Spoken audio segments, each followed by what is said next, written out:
Cool. Hello, everyone, and welcome to Polkadot broadcast.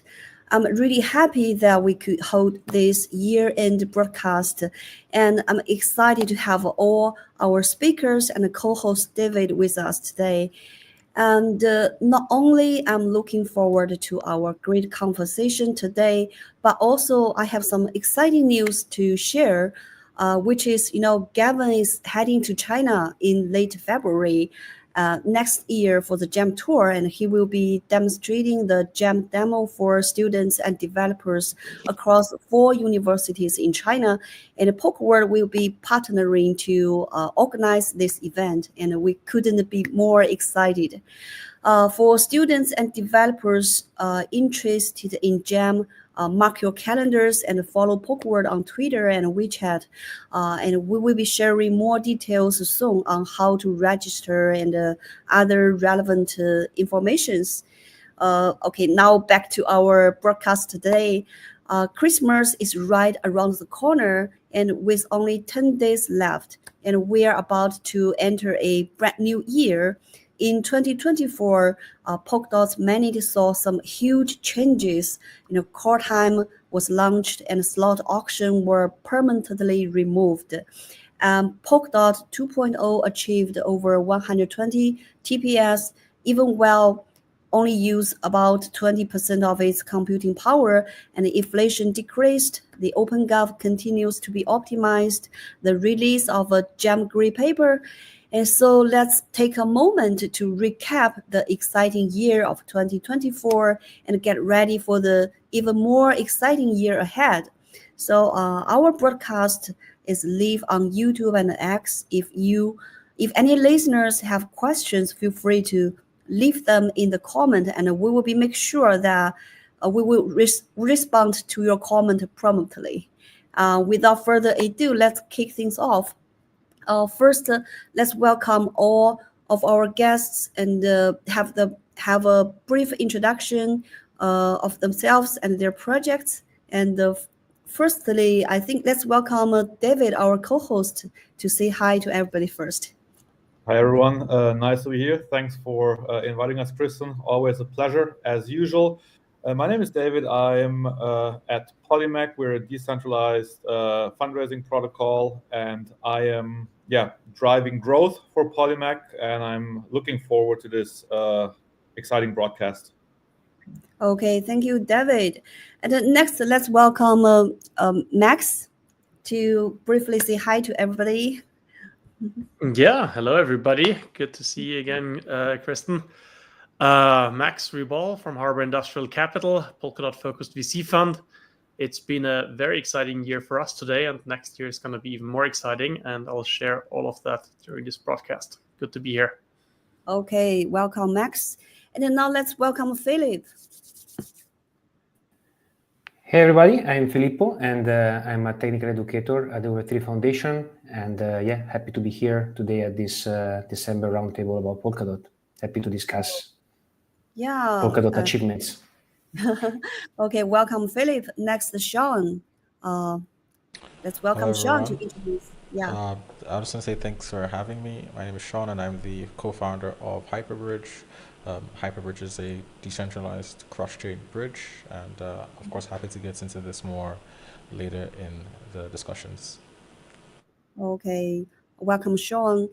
And next, let's welcome Alice from Wood team.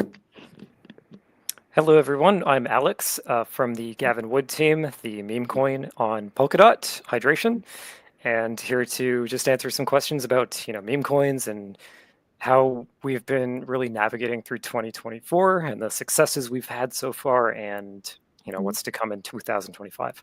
So really excited to be here. Thank you for having me. Okay, next let's welcome the guest from hydration. Hi everyone, I'm Ben, or Lol McShiz, the most difficult handle to say in the world. I am ecosystem lead at Hydration. We are a fully vertically integrated DeFi stack secured by Polkadot. So that's combining swaps, borrowing and lending, and stablecoin all under one app-specific blockchain. Okay, welcome. Last but not least, let's welcome Tracy. Oh, hello everybody. I'm Tracy, I'm community manager from One Block Plus. One Block Plus is a substrate like developer, Chinese biggest developer community specifically focused on substrate and Polkadot. Yeah. Thanks for having me. Okay, welcome Tracy. Okay, next, I'd love to invite all of our guests to share their thoughts on the key milestones of Polkadot this year. You know, the launch of Polkadot 2.0 and the release of Gem Green Paper and the various OpenGov dramas. And so, which event had the greatest impact on you? Let's start from Philip. Oh, okay. I think like Polkadot had like a really great 2024 in the terms of like technology development.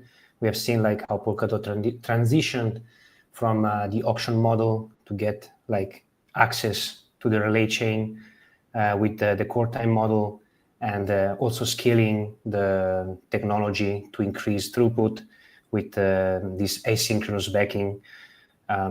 Which is basically like pushing more data through Polkadot. This parachain like hydration, like Ben mentioned, can actually increase the throughput and use Polkadot security. That it's more and more scalable. And we also seen like how the scheduling has been improved in the sense that we have this core time, which is more democratic. Everybody can actually access Polkadot, no more through auction, which were basically, making a higher, barrier of entry. We have seen in the past years. So definitely, like Polkadot is becoming more a general purpose kind of computer, and this is like the roadmap. Also, in the view of Gem, we have seen Gavin Wood announcing Gem and going through the Gem paper many times. Also at the PBA, the Polkadot Blockchain Academy, but also like at international events like Token 2049. So we have seen like Polkadot technology like really pushing the boundaries. One other thing that I really like about Polkadot in 2024, we have seen kind of like a evolution and maturity of OpenGov, and this is great. OpenGov is 1.5 years old, and at the start was quite messy, and we have seen like how this has improved through different kind of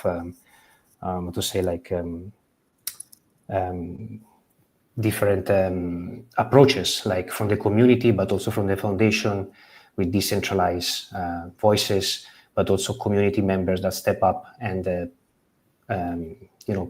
gave solutions, the state of the OpenGov, and also like we've seen the Kusamarian also like playing an important role here, organizing calls and events to discuss about attempt at governance. So definitely like it's evolving technology, and it's a socioeconomic kind of aspect of it.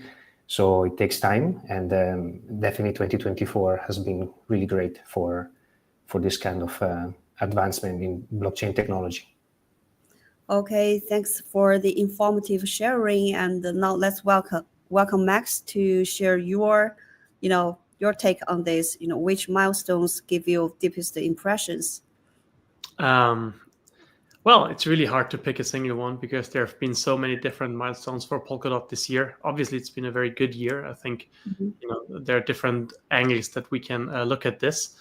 Maybe I'll talk a little bit more from the Harbor Industrial perspective because that's probably more new for some of the audience here.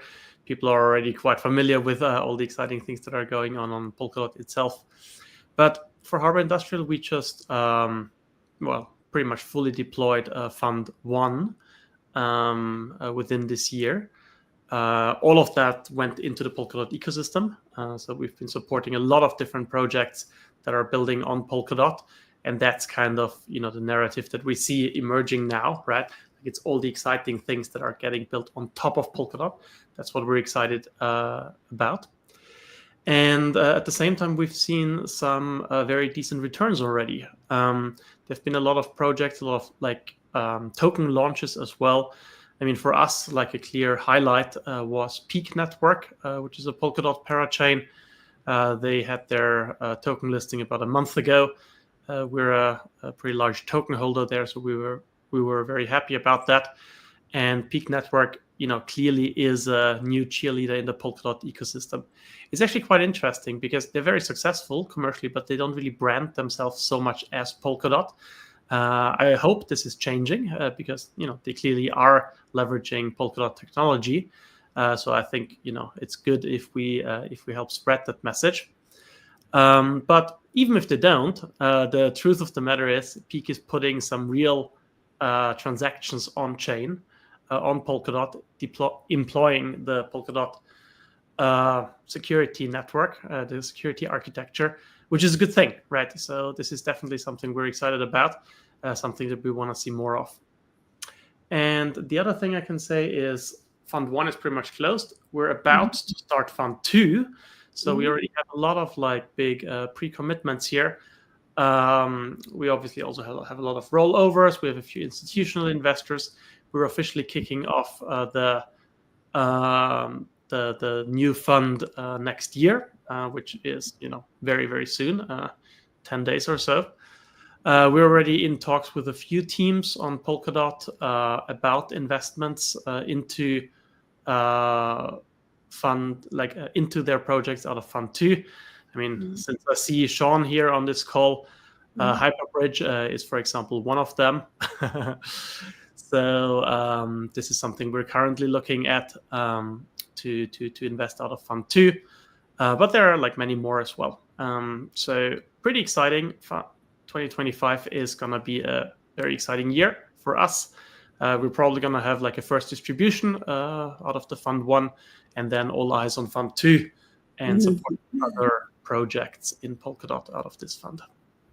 Yeah, thanks, Max, and very looking forward to it. Now let's welcome Sean to share your take on this. So which milestones of Polkadot, impacted on you mostly? I mean, there's been a lot of stuff that's happened over the year. The Twitter marketing spend drama, tech highlights as well, async backing. The spamming, I think, is my most significant event this year, primarily because a lot of the communication that Hyperbridge has been about was that Hyperbridge is the first scalable platform for interoperability, and that our whole strategy is to scale horizontally using concurrent Polkadot cores. In fact, I think we were one of the first parachains to use this terminology of Polkadot cores in our product. And yeah, so just seeing the spamming and seeing our thesis proven out is I would say one of our greatest highlights. I still think there's definitely more to come with Jam. Also, very excited about sort of the DeFi landscape once Snowbridge and Hyperbridge start to take off the ground and are able to supercharge DeFi applications in the space. So yeah, we'll definitely love to see more stuff around this, and we will definitely have news around this, I think, in the coming year as well. So that's all from my side. Thank you. Okay, thank you, Sean. And now let's welcome Alex. Yep. Yeah. So we've sort of seen growth from all different angles, from everyone's hard work to the for the Polkadot network. We've seen a lot of new people coming in to the space through the Gavin Wood meme. So we're seeing a lot of growth coming in that way. We're seeing, and we're working with, Talisman and Subwallet and Nova Wallet, and just seeing how it's easier to, get onboarded now. The wallets have definitely improved. You have like the one-click swaps coming in from Nova Wallet, and everybody is just absolutely loving that. And I think it's also out for iPhone now too. So it's really exciting. We're making a lot of different memes. It's Gavin Wood, right? So we're just trying to highlight everything that's going on in the whole ecosystem as best we can. And I think in 2025, we're going to keep on continuing with that route, showcasing what's going on, all the growth and developments, and using Gavin Wood as a way to continue to educate all these new people that come in. And we're seeing a lot of new people coming in, and they're really asking about not just how to buy, but how can they also get into even building on Polkadot. And it's really awesome to see. So a lot of buys are coming in. The spamming was awesome. Just everything that Polkadot has been doing. We've been right at the forefront, I think. Really Yes. showcasing like the potential of meme Yeah. coins to gather a different type of audience, and that's really our goal. Yeah, thanks, Alex. I think the meme coin is a great entering point for normal users or for the fresh users that to enter to this ecosystem. Okay, now let's welcome Losses to share your thoughts on this. So this year, I think is best summarized probably with maybe playing catch up. So Polkadot's always been vastly ahead in terms of the tech stack at the very bottom, but it's somewhat been a bit laggard with regards to many other factors. So this year we've seen huge leaps forward in terms of native stablecoin liquidity coming to Polkadot, booming DeFi in general. We've seen huge treasury funded liquidity campaigns, huge marketing efforts in an open decentralized way. You've seen the first meme coins launching, sort of like permissionless liquidity flows.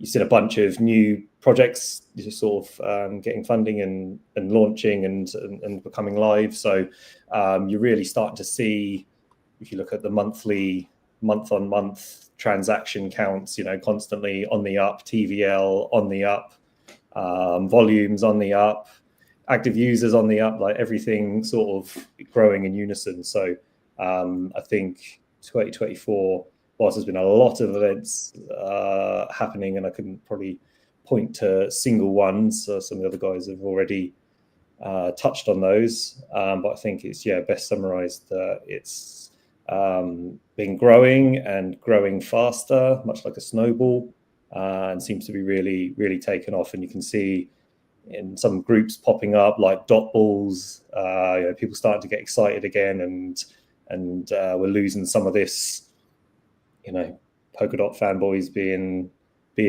sad and being bullied on ZT, and instead start to see this bullish mindset that actually a lot of the tech decisions have been validated.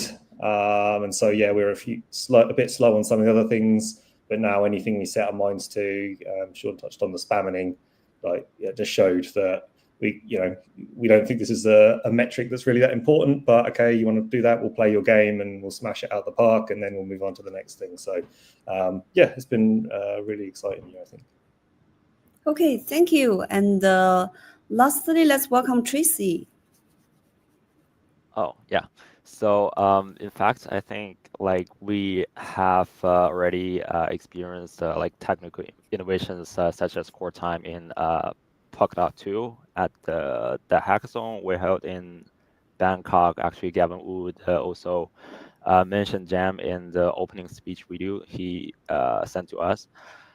So the developer on site, they were very excited and concerned about the matter. So in fact, among the three, like you mentioned, the Polkadot 2 Jam white paper and also the OpenGov drama. So the one that had the most expressions on me, I'm pretty sure it's just the OpenGov drama, because a lot of the activities are supported by the OpenGov, and also our operations and hackathons also through OpenGov. So in addition, this year, One Block Plaza become one of the DVs of Polkadot. So I basically read all the proposals about 3 months So like regarding the OpenGov drama, like I would say, like we can see the positive side. Like other chains, they don't even have OpenGov, this kind of things at all. So and everything is at the beginning for sure is not like standardized, and at the beginning like we can accept some chaos, and like at least we are, and it's actually it's not mandatory to like Polkadot is not mandatory to release any like details about like the I would say the report like 80 million US dollars they spent on, but they still do it. So it's still it's still we can see the good parts, and I think the thing is going to be getting better. It's more transparent, and more people are involved, and the Polkadot Foundation is very open, and you can directly like collaborate with other people and collaborate with everyone in it. So it's not like some other chains. Probably it's hard to really talk with the foundation. Maybe you can just talk to a representative from a region, but in Polkadot you can basically talk to everybody. So I think the community and in general the OpenGov will become better. Yeah. Thank you. Okay, thanks for sharing. And now we can see that Tyrone joined us, and Tyrone from Bifrost joined us. And we've already, we just get started. So Tyrone, would you mind to introduce yourself a little bit? Oh, he dropped off. Okay, and let's move on. I think our first topic is set a tone for our conversation, and I will hand it over to David for the following sessions. Awesome. Thank you very much, Kristen. I think, I would love to get started with Max from Harbor Industrial Capital. As you've mentioned, there is your fund number 1, the upcoming fund number 2. Let's talk about your funds first. So talking about Fund 1, I think you had a pretty successful year in 2024 with a return of 4x approximately. Could you give us some insights on what was the strategy to get to that big success? What was your investment thesis? How did you do things, or how did you get to that outstanding result? Yeah, sure. Thank you. Yeah, it's correct. We're up around 4x. So that is kind of the headline figure. We're quite excited about that. Because when you talk about this, when you talk about funds, the first thing you always have to talk about is vintage, right? From when to when are you actually running this fund? So this fund we started in February 22, right? And around that time, DOT was around $20. So we're still down from that significantly, right? So DOT $20 to where we're today, 10, then back down to 6. And then vis-a-vis the same time horizon, we were up about 4x in dollar terms. So how did we do it?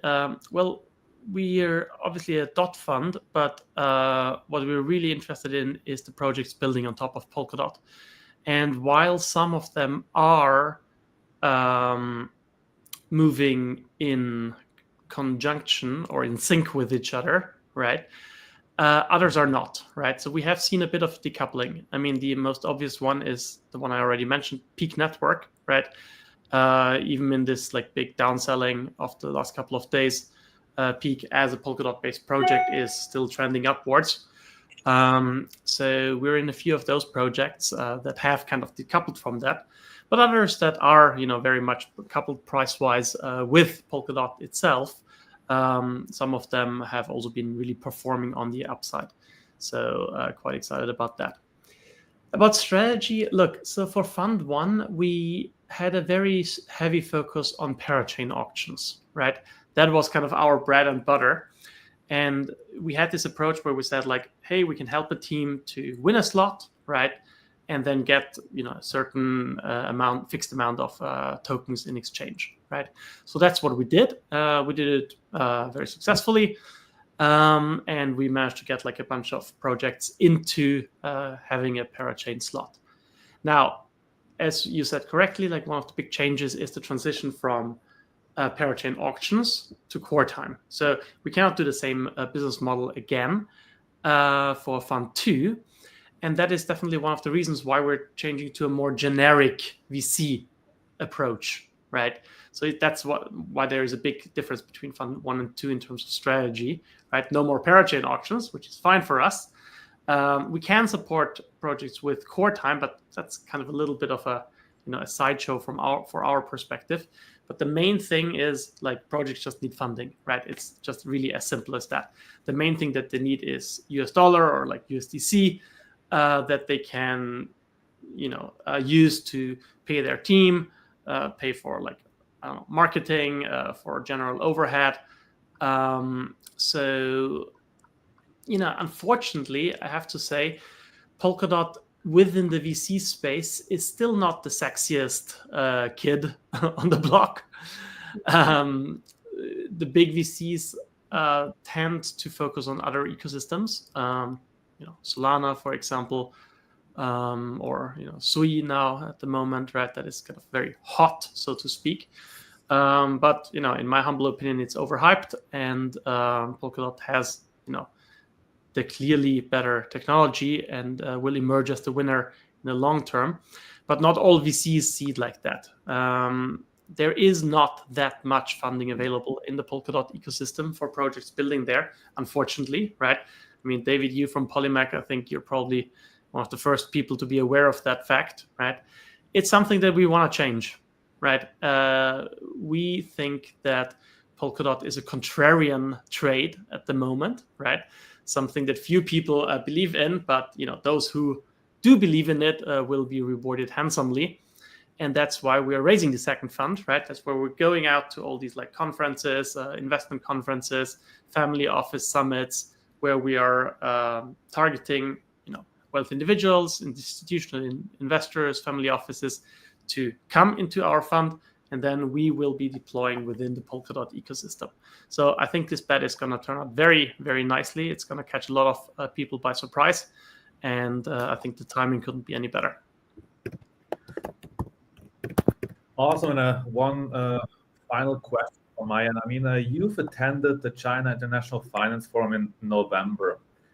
And, I'd like to know if you can give us your opinion on what do you think, how is the view of the Chinese government with regards to crypto investment? And do you think there is any influence thinking about the US with Trump coming and the possibility of a more crypto-friendly environment? So are there any insights you have in mind? Absolutely. So this China International Finance Forum that you mentioned, yeah, that's right. That was like about 2 months ago in Hong Kong. A very well attended conference in terms of like high profile politicians from Hong Kong. So for example, the financial secretary of Hong Kong, who is kind of the finance minister of Hong Kong, gave the opening keynote, right? And then after that, I was talking about Polkadot, right? So I'm just saying this because I think it illustrates how like top level policymakers in Hong Kong are embracing the crypto space, right? They want to establish Hong Kong as a hub for crypto innovation. That's very clear by now, right? And as you say correctly, I mean, there is a bit of a geopolitical rivalry taking place. Hong Kong always like has this rivalry with Singapore, right? So when Singapore kind of opened up, then Hong Kong was like, oh no, we cannot really like fall behind here, and we have to be more crypto friendly as well. And then the other big thing that everyone's looking at is like China, US, right? And now with the US and the Trump administration driving a very clearly pro crypto course here, China is also like, they also don't want to fall behind, right? Because they realize they are locked into like some sort of like a geopolitical rivalry here. And the only way to do it is to also embrace the sector. And I can already see that happening. And China, the way they think about it is like, it's still a bit too dangerous for mainland China, right? Because they like to keep things under control, keep tabs on everything. But Hong Kong is politically part of China, and it's a special administrative region. So Beijing can say, hey, we still have Hong Kong as kind of the gateway for Web3. Let Hong Kong experiment with that. let them adopt some very pro-crypto regulations, and they're doing it, right? The SFC in Hong Kong is really doing that. They're doing like, there are a number of there's a new regulatory regime that's coming up. There's like a Hong Kong dollar stable coin where we're also like indirectly involved in that will be issued. So there are lots of like positive developments, and that's why we, as Harbor Industrial Capital, are very excited to be in Hong Kong and sit at this kind of intersection between East and West and TradFi and Web3. Awesome, thank you very much. And I'm, thinking of Harbor Industrial Capital. I'm pretty confident you guys are bringing more and more fresh liquidity to all of the awesome upcoming projects in the Polkadot ecosystem. And it's fantastic to have you with us here. And with that being said, I would like to jump over to my friend Sean. Good to see you, my friend. How's it going? Hey Look, guys. hey. I think you were already giving a little intro about Hyperbridge. You guys were building in the last years. You went live in November. And look, could you, in a nutshell, elevator pitch, quickly repeat or introduce us what Hyperbridge is doing, what are your USPs, and how does Hyperbridge stand out compared to other cross-chain solutions like Wormhole, Layer 0? So yeah, very, very briefly, Hyperbridge is what we called the first verifiable multi-chain bridge. And what this means is that for the first time on the market today, the authentication mechanism, or the authorization, if you will, for cross-chain messages is now the consensus mechanism of the chains that are being connected. And this is very important because the existing bridge protocols are in fact using third-party authentication mechanisms. They're using multi-sig authentication mechanisms, which have failed very spectacularly in the past. And so Hyperbridge is, as a result, decentralized. There are no whitelisted or staked participants of the Hyperbridge network. It's fully permissionless to relay messages. It's fully permissionless to become a block producer. There are no gates in the system. Compare this with existing decentralized, or rather existing interoperability protocols that require high amounts of stake because they essentially have to run their own chain, and the validators are oracles of the system. Hyperbridge uses proofs rather to authenticate messages. And why is this important is, well, you now for the first time have a more resilient bridging architecture that a lot of teams are starting to adopt as their native bridge. So unlike protocols, existing protocols, Hyperbridge can serve as the native bridge for different blockchains, and in fact, we already have a few teams that Hyperbridge is serving as the native bridge for their chain. So you could really compare Hyperbridge security to the L2 native bridge, for instance. That would be in the same class of Hyperbridge's security. Awesome, thank you very much. And a follow-up question from my side. I mean, how can I imagine this to work out if I think, okay, let's take Hyperbridge, and how do you guys, how does the integration and the collaboration with other chains work? Like, what is necessary? How does it work from your end? Can you give us some insights there? Yeah, for sure. Look, we already are now on our 5th chain integration. And it's pretty easy. If you are a substrate-based chain, you would need to put some pallets into your runtime, and immediately your different runtime modules, whether that's your token, whether that's your DEX, whether that's any kind of application you have, really can now access the world. We think of ourselves like an ISP, ultimately, for on-chain applications. And so you have these pallets in your runtime. You tap into our decentralized pool of relayers, or alternatively, you run your own relay. And in fact, we've seen a lot of teams opt to run their own relay, especially in the early stages while they get a handle on things, before they eventually, of course, transition this to our pool of relayers. And that's basically it, really. There's, we don't really charge any fees for integrations at the moment.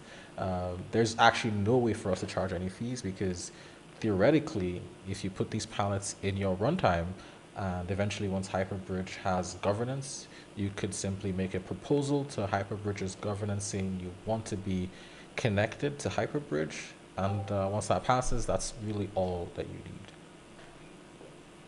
Cool. Thank you very much. I mean, this is a 2024 roundup call, but thinking into the future, 2025, anything exciting, any exciting partnerships, some alpha you want to share with us today? Oh, unfortunately, I'm going to have to keep everyone on suspense, but I will say that 2025 is going to be a renaissance for Polkadot DeFi. I think we've lagged behind in terms of bridging technology and in terms of liquidity as a result.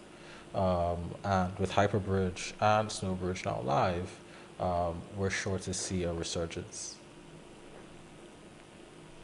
Cool. Thank you very much, Sean, for joining us. And with that being said, I would like to jump over to the meme coin mania. Let's jump over to Alex. I mean, Alex, good to have you with us. You guys started Wood in 2024, when all of the meme coin mania was in everybody's head. And, could you give us a little bit of insights? What happened or how did you progress since you've started in 2024?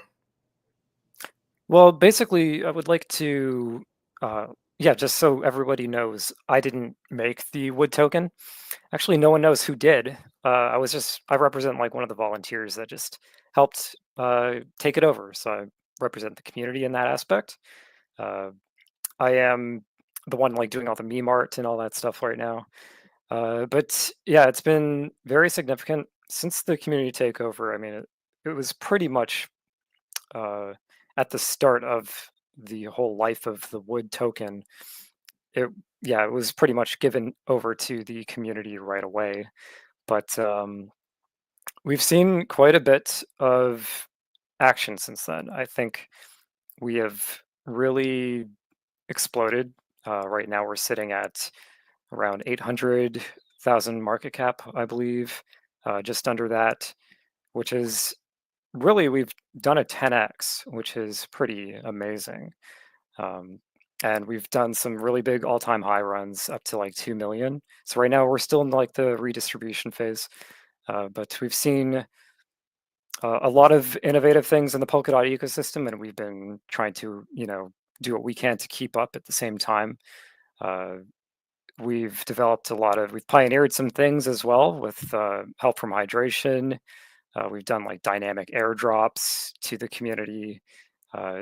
We've made games to, facilitate with this and be able to drop to players, just by playing the game and in real time give them like airdrops. And we've captured an audience from outside the ecosystem for sure. And it's really exciting to see all the growth and all the support from the community.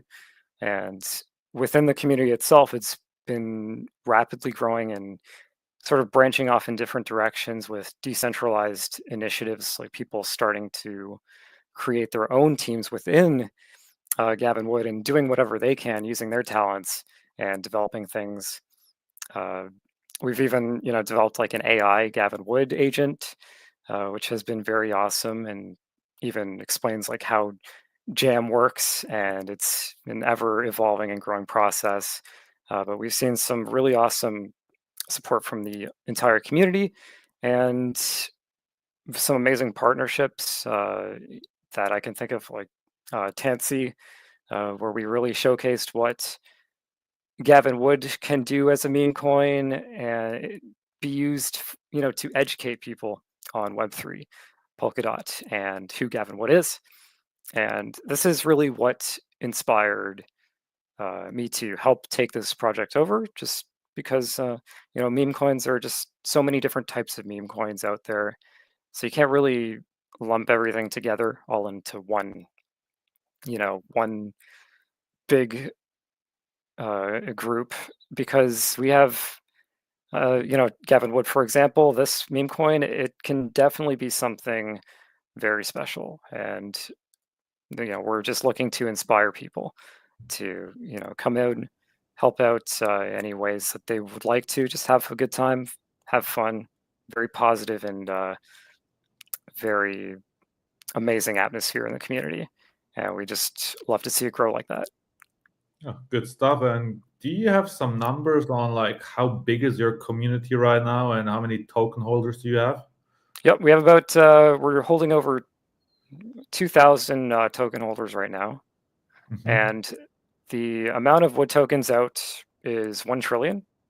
Admin rights have been burned before the community even took it over, and there's also like 200K in LP burned as well. Okay, And, cool.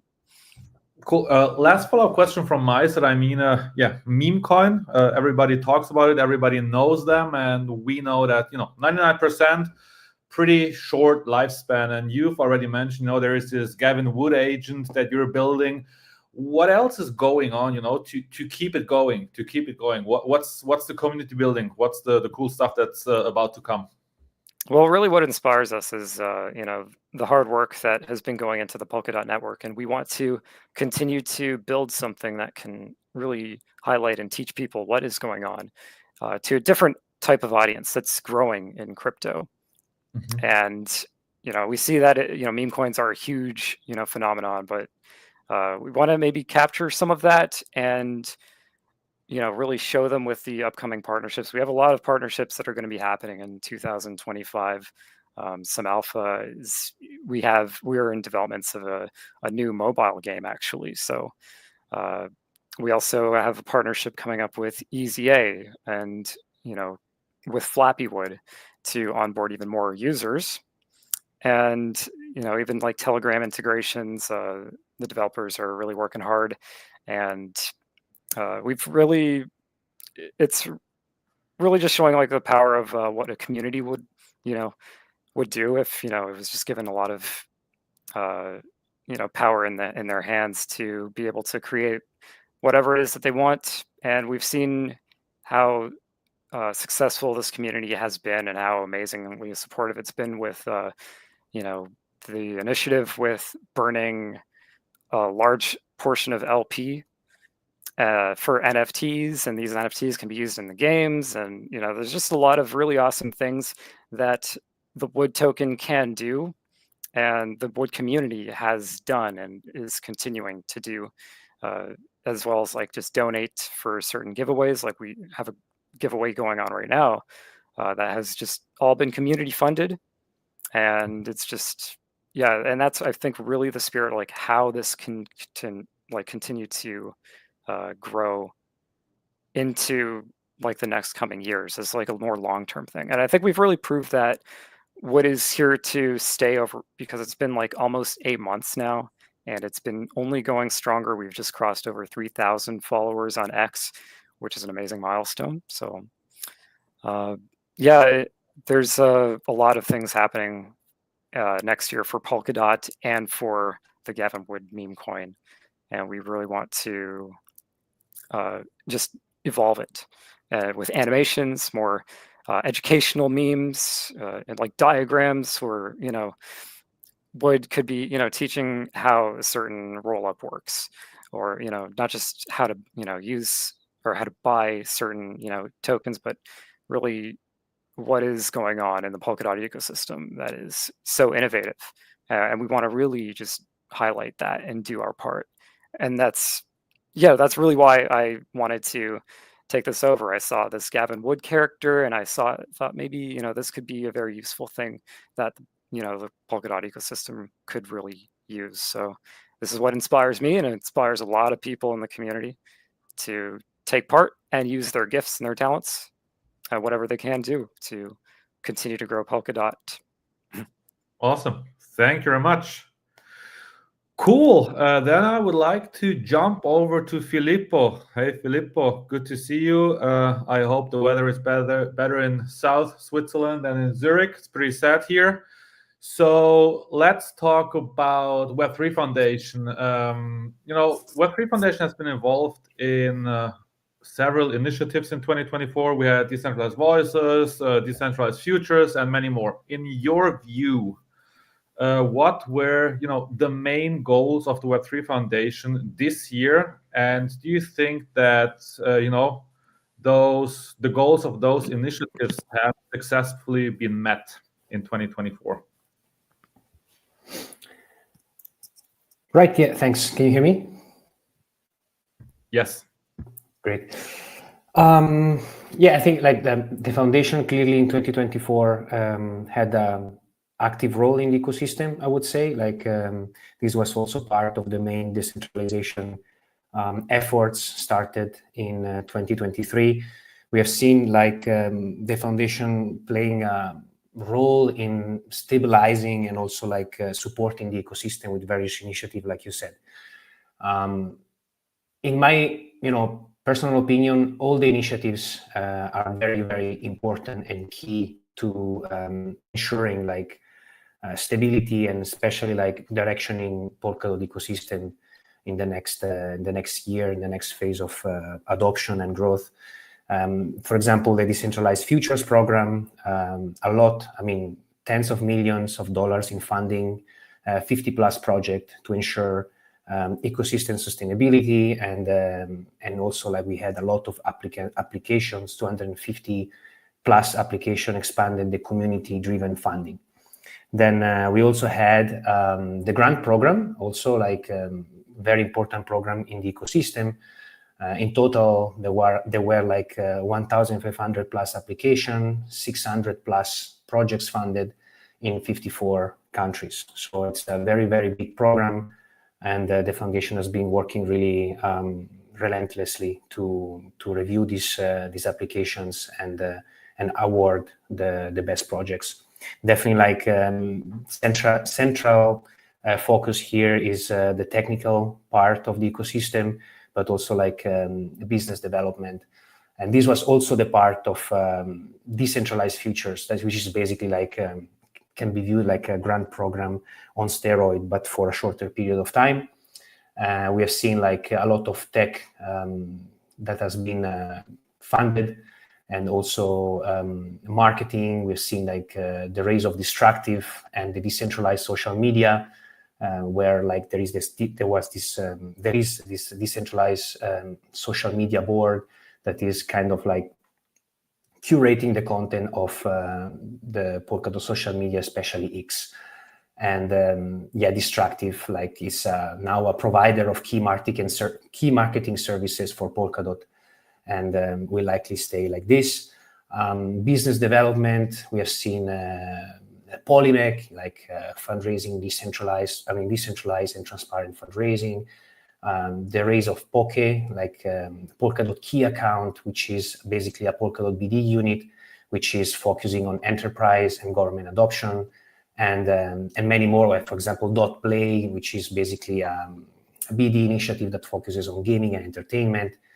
Other things, OpenGov Watch, especially important, is the governance of Polkadot, the launch of OpenGov, that clearly necessitated of support from the community and new initiatives. And OpenGov Watch focuses on Polkadot governance, decentralized kind of project management, which is really turns out to be really, really important.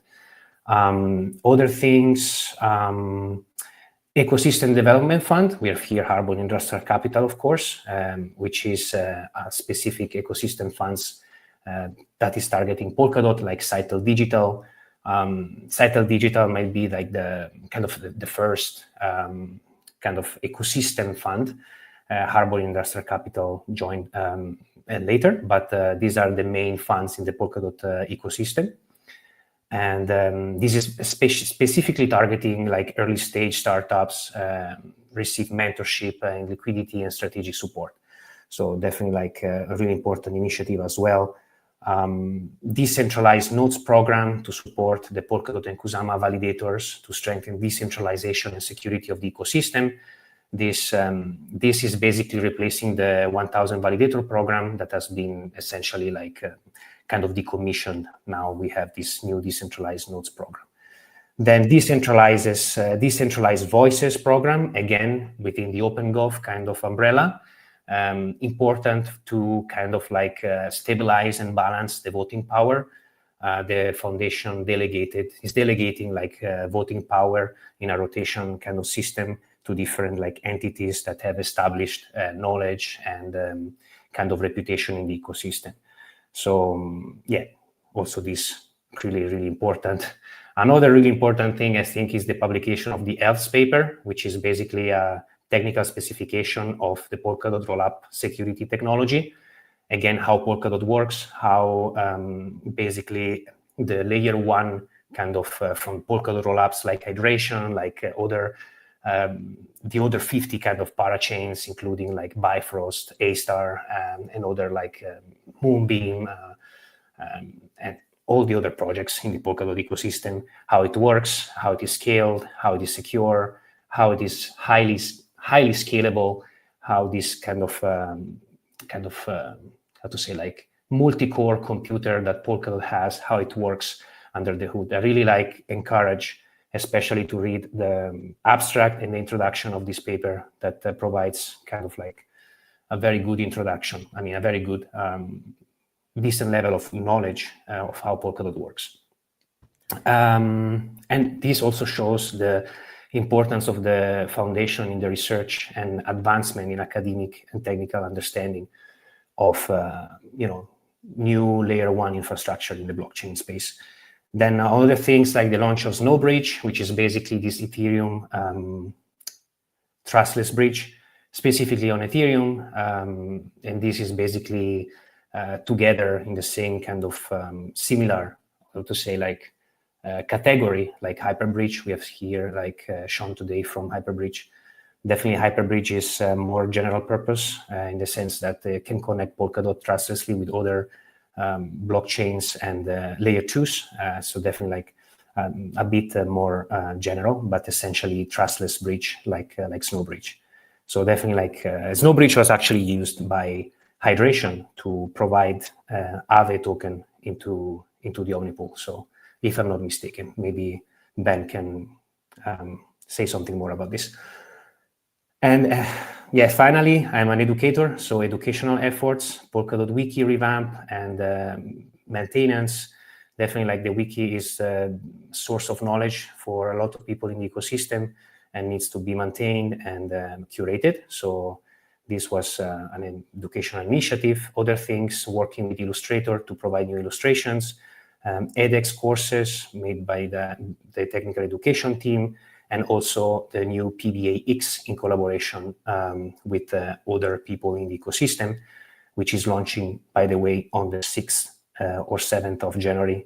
I really recommend you can join the PBAX. It's completely online, and it requires, I think, 5-6 hours a week of studying. It's a good entry level, I would say, also kind of advanced in blockchain technology, kind of a certificate that I really recommend people to do. So please, if you're more curious, go on the Polkadot Blockchain Academy landing page, and there is also like a banner on the Polkadot Wiki. So if you land on the Polkadot Wiki, on the top part, you can actually apply to the PBAX. And yeah, I think these definitely are really great initiatives by the foundation collaborators, decentralized collaborators in the ecosystem. I think the foundation definitely played a very important role in really like steering these initiatives and putting them into place. And I think they're having a really positive effect in the broader ecosystem. Thank you. Awesome. Thank you very much, Filippo. With that, I would like to jump over to Ben from Hydration. 1-2 quick questions for you. I mean, thinking about 2024, we have seen a major shift of liquidity from centralized to decentralized exchanges. And, with Hydration, I'd like to know what are, major milestones that Hydration achieved in 2024 to, support that rapidly evolving on-chain liquidity phenomenon. Yeah, 2024 has been quite a crazy year, to be fair.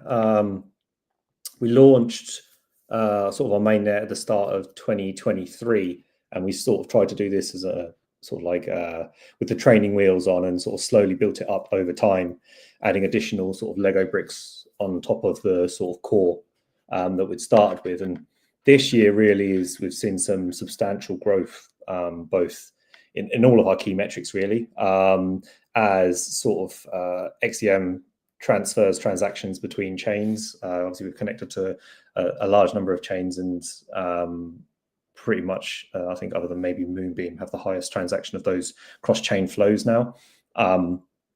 Our TVL is sort of all-time highs these last few months. Daily volumes are higher than they've ever been. Active users are all-time highs, and those just all continue to grow. So that was sort of as each of those Lego pieces sort of fell into place, and we've seen apps and wallets in the ecosystem really start to take UX very seriously.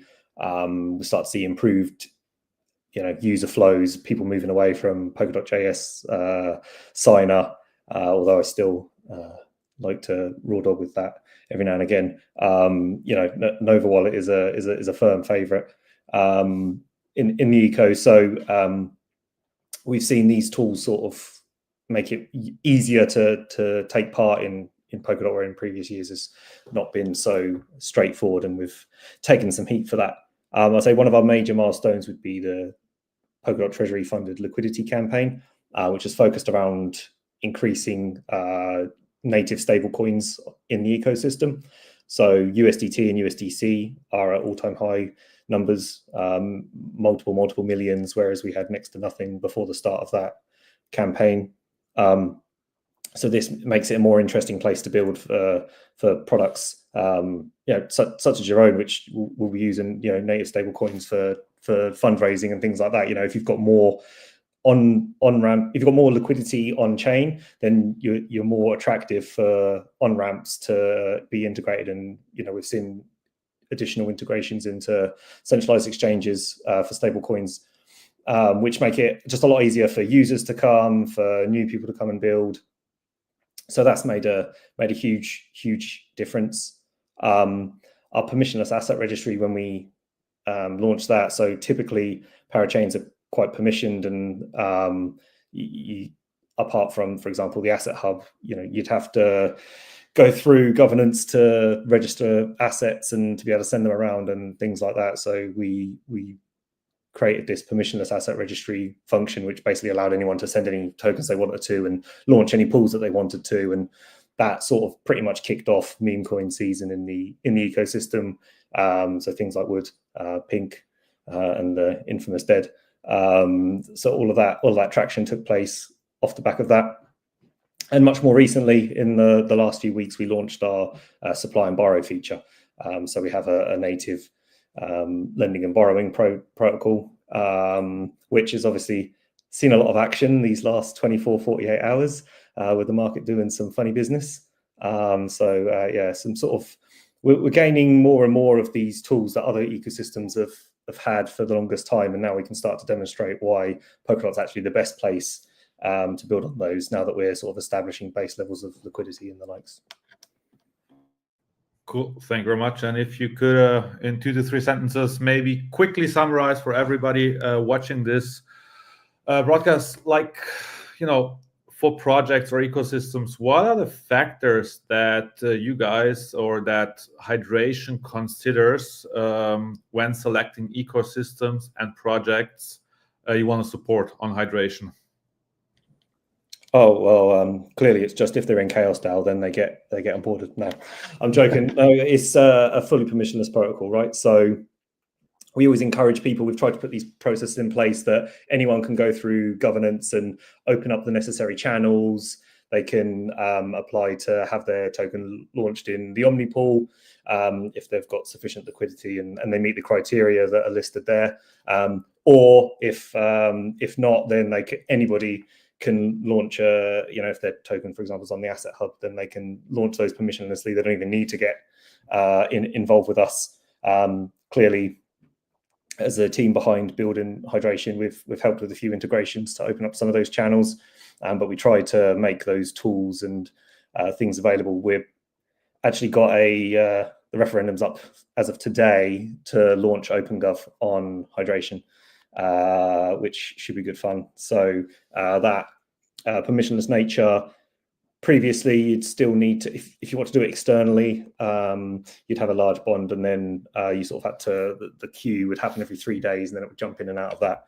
OpenGov's a lot more flexible, as we've all seen on Polkadot. You can have multiple things running on different channels or tracks at all different times. So that should become easier and easier. And we're working at the moment to also try and don't know if we've launched it just yet, but it should be in the coming weeks, if not sort of improved our integration docs as well. So just trying to make it more and more so that you have less of the traditional BD handshakes. Okay, how do we open up these channels? How do we get this listed on there? How do we do that? And actually it all just happens. The token holders approve or disapprove, and they make all the decisions themselves. Trying to encourage more and more of the community members and community leaders to put forward proposals, start discussions and the like, so that it's not all coming from a centralized team, right? Awesome. Thank you very much. Cool. Now I'd like to jump over to Tracy from OneBlock. And I mean, Polkadot had quite some achievements, significant achievements in 2024, thinking about Polkadot 2.0, the development or the announcement and the ongoing development of Jam.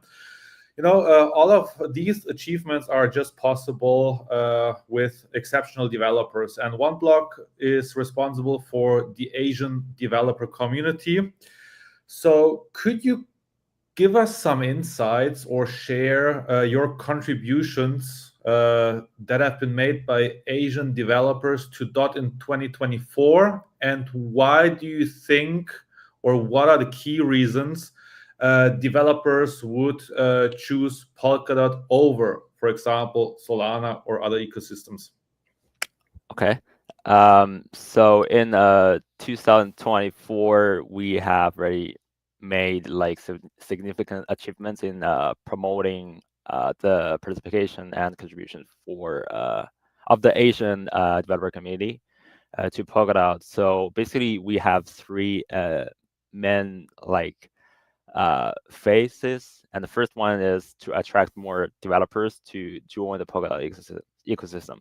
So basically, we collaborate like 15 to 20 universities, like top tier university in China, and also we collaborate with other like medias to promote our activities and write articles, whatnot to like within the Chinese web, and also we collaborate with Web2 like developer communities to like CSDN, InfoQ, and also Rust CC, like Rust Chinese community. They have about 30,000 people in general.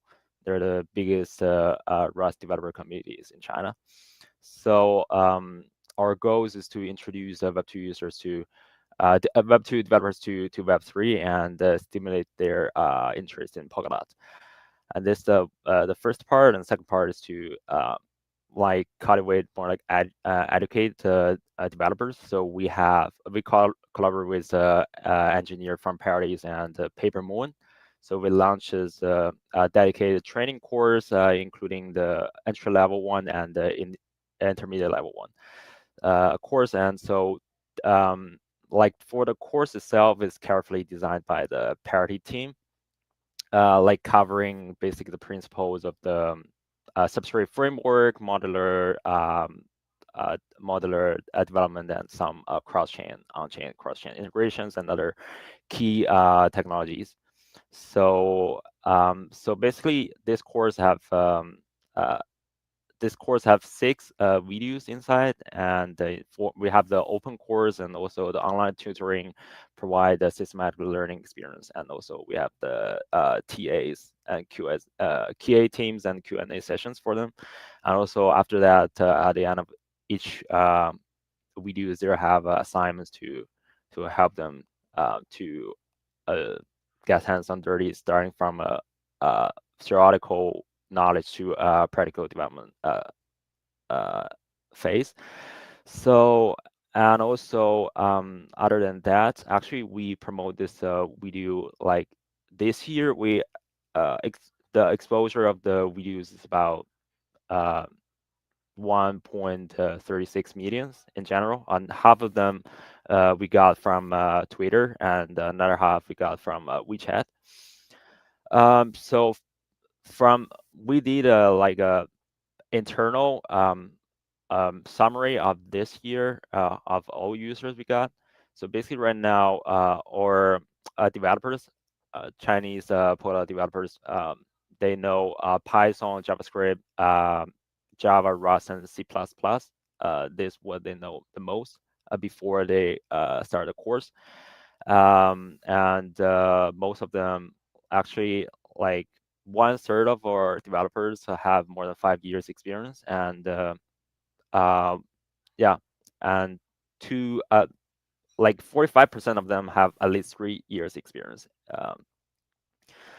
in development. And this, like, also the third part, like they're basically 2 out of like yeah, I think nearly 70%, I think they're from like the tier 1 cities in China, like Beijing, Shanghai, Guangzhou, whatnot. So after that, the third phase is actually to deliver them to hackathons. So this year we had 2 hackathons. We had the one in Singapore, another one in Bangkok. So our initial goal is to attract 400 developers to register and deliver more than 100 projects, and eventually it's far beyond our expectations. We got this 2 hackathons in general, we got 611 developers registered and 191 projects submitted. So basically, you can see for developers, we got 53% out of our expectations, and for projects, we got 91% more.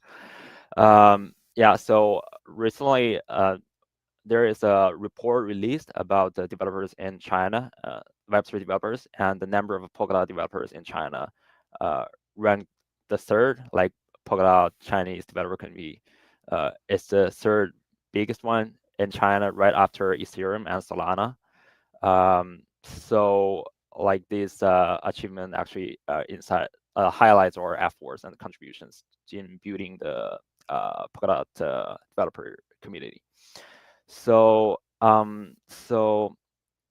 yeah, and we are, as I said, we're summarizing the report internally, and we will release more detailed numbers and data to everyone.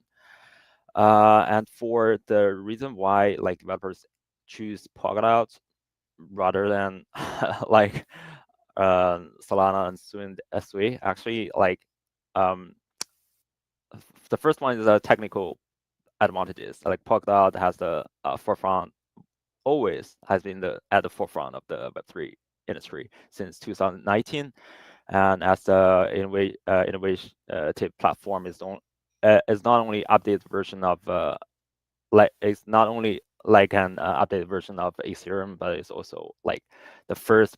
It's also the first blockchain system to achieve cross-chain interoperability. So Polkadot transformed the traditional DApp development concept become a app chain basically, and provide developers with like more flexibility and scalability. Yeah. And another one is, as the foundation said, like there have a lot of opportunities, like the PBA and the PBAX, so you can learn online, and also there also have general support and incentives. Like for the OpenGov, you can receive like millions of dollars in supporting fund, and also they have Web3 Foundation's funding projects.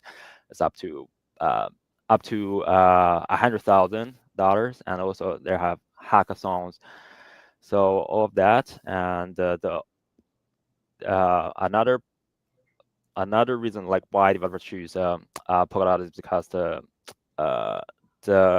continuously innovative ecology, because the launch of the Polkadot 2, like OpenGov, and also Jam next year, and they also have some apps like Polkadot app. So all of that, the scenarios is very dynamic and vivid environment. And also the strong community and resources. Basically, developers, the Polkadot developer community is very active. I think from the last year's report, I think a report. I read a report like for the first 6 months of this year is Polkadot have also in general the third out of all the active monthly user developers in the Web3 in general, like right after. Oh, I think number 4. Yeah, the first one is Ethereum, the second one is Polygon, and the third one Space, and the fourth one is Polkadot. So Polkadot actually have a lot of active like monthly developers. Yeah, so it's very good ecosystem, and you can communicate with everybody to enhance your confidence and those abilities. So in summary, like Polkadot continues to attract the attention of developers with technologies and ecosystems, and also like general support.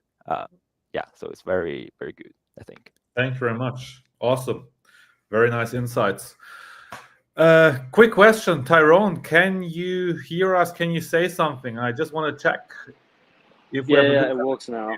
Awesome. Cool. Quick questions for you before Kristen is wrapping up. Good to have you with us. So from a Bifrost perspective, Polkadot underwent, as we have mentioned earlier in this call, quite some significant changes in 2024 with the launch of Core Time, Polkadot 2.0, and the reduction of inflation. Each of those, changes are quite related or closely related to liquidity tokens. Can you quickly give us some insights of Bifrost's biggest milestones and achievements in 2024? Yeah, for sure. Thanks, David. Apologize for my connection. Just wrap it up for maybe 2 or 3 sentences. So for Bifrost, we think the most important thing is resilient, like the feature in the chain. So for Bifrost, it works as well. I'll give you the most simple example, like what Ben just mentioned, that the Hydration did a lot of cross-chain transactions during this 2024, and Bifrost did as well. So how can we achieve making a user to easily stake a dot in Moonbeam, or easily stake a dot in any layer 2, like Avalanche, Base, any layer 2? So how can we even done that?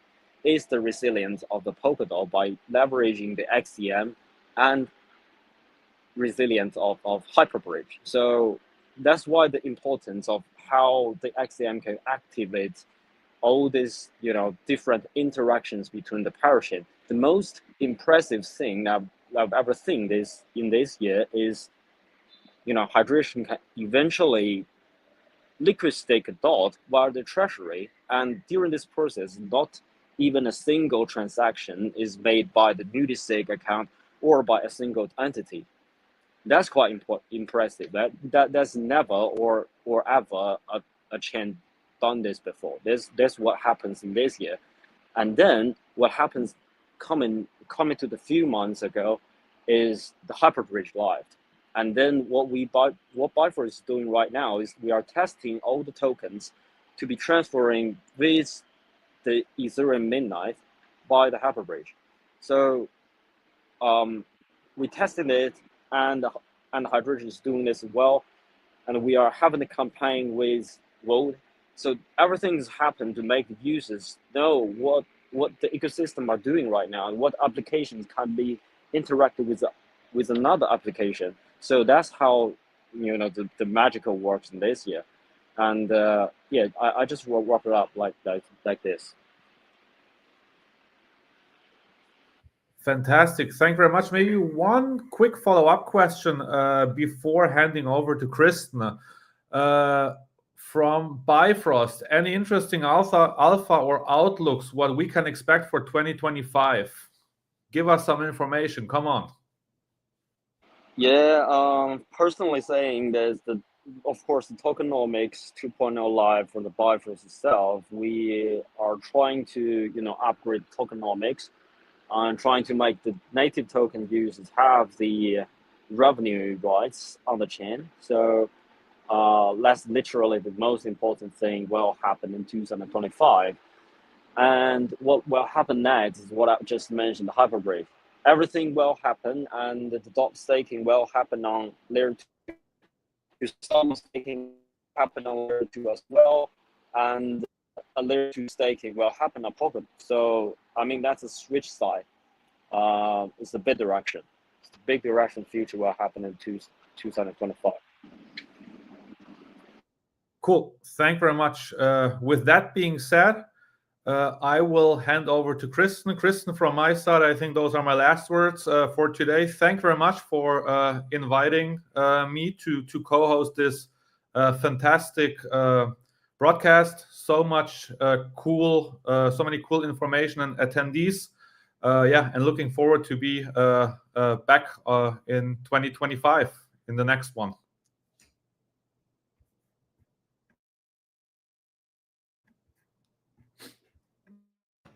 Oh, thank you, David, and thank you for your excellent work. And I think to wrap up our conversation today, and lastly, I would invite all of our guests to briefly, share, what are your most excited about for 2025. So this time, let's start from Alice. So when it comes to Polkadot, I think I'm most excited about Web3 gaming and how it's going to evolve over time. And with Wood, we want to also capture some of that excitement with, developing more games in Web3 and also onboarding people like Tracy, like what you were saying, you're looking for more developers. We're seeing a lot of people very interested in coming into Polkadot from outside, interested in, building. So maybe we can also work on something to send them over to you. That would be a nice little way to collaborate there, onboarding some Wood community members into, we want to fully integrate them into Polkadot. That is the main goal here. So not just to get them in to make some money on a coin and then just leave. We want to make sure they come in and then they are fully well integrated and understand what's going on in the whole ecosystem. So yeah, we're willing to work with anybody. Anyone that wants to work with us next year, you can reach out and then we can see what we can do together that makes sense. Okay, So, cool. Exciting. Cool. Yeah, I hope that Polkadot can help onboarding more users. Okay, next, let's welcome Tracy. Oh yes, sure. Yeah, for the game, I think I read articles yesterday or something. They will have a Doom on chain next year, probably. Yeah. So yeah, for sure we can do more collaborations. And for 2025, I'm very excited about the future development of the Polkadot ecosystem, like the launch of the Polkadot 2.0, the significant improvement of the governance mechanism, and also the implementation of the open gods not only enhance the sense of the community participation, but also give every member have an opportunity to contribute their own ideas and suggestions to the development of the ecosystem. I believe this decentralized governance approach will promote transparency and efficiency in our decision-making process, thereby promoting the healthy development of the ecosystem. And in addition, I'm particularly looking forward to the official launch of Jam, and this will provide developers with more powerful tools and resources, motivating them to develop more meaningful applications and service on Polkadot. And the implementation of Jam means that we'll be able to leverage the capabilities of consensus as a service. It's not just limited to on-chain functions, but also extended to a wider range of general service. This will greatly enhance the competitiveness of Polkadot, and also attract more developers and projects to join the ecosystem.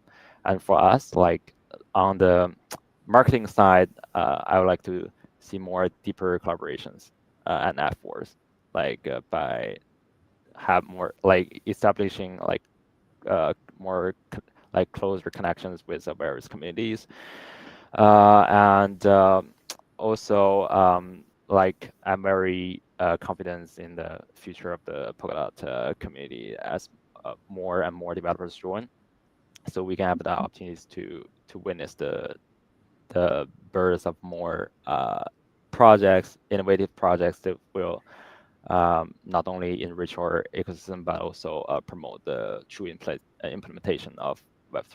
So I'm looking forward our working together to meet all the opportunities and challenges. Yeah, next year. Okay, thank you, Tracy. Let's witness together.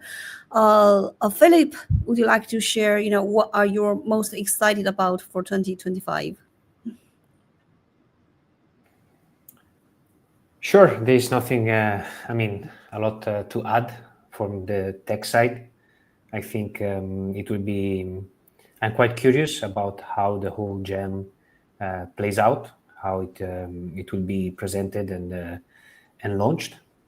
Other than that, again, like we will see likely elastic scaling be fully deployed, which will allow essentially roll-ups on Polkadot to access multiple cores and basically increase scalability, especially for those chains that necessitate a lot of like data throughput. I'm thinking about social finance, DeFi, and gaming. And there will be the Polkadot Blockchain Academy in person, which this year is in Luzern in Switzerland. And there are two different tracks, dApps track and on-chain, which is basically mostly like protocol development and stuff like that. So I will be a participant, likely. I still have to apply and do the challenge, but essentially I'm also excited about this from the educational part, and happy to meet new people. For me, like I love the community, and I always like to participate to events, so I'm pretty open, and I really optimistic about next year. So yeah, let's see how it plays out. Yeah, thank you, Philip. Okay, lastly, Tyron, I think you already shared the plans for 2025. Do you have something to add in the end? Yeah. Let's talk about some other topics, like following up what Philip just mentioned about the PBA, right? I was the participants of Hong Kong and Singapore PBA. What I mostly would like to see in 2025 is when the lecturer, the Gavin Wood, is talking about, I think he's having a lecture about around 1 week, right? Talking about XCF and GEM sort of stuff. And during the lecture, I'd like to see Wood is actually meme him. So maybe this is a question for Alex. If you guys have any plan to meme the Gavin Wood during the lecture, so that would be amazing. Yeah, let's do it. That would be amazing. Let's do it. Yeah. Okay. They have actually at the final of PBA, they have a conclusion and a celebration and posting the pictures and snapshots during the lecture. So I mean, who's name him, that would be that would be breaking news. I would like to say. Sorry, can you repeat So that? that's You it, just that's got it, cut off that's at the end. Oh, sorry, can you I repeat that just- last I just sentence say- or the last couple sentences? It kind of got cut off for me. Yeah, I said the summarize of the PBA, they have to include the vote. It will be the breaking news. Yep. Okay, yeah, we'll talk about that. Yeah. So that's it from me. Okay, thank you so much for everybody to be here today, and we have tons of knowledge today.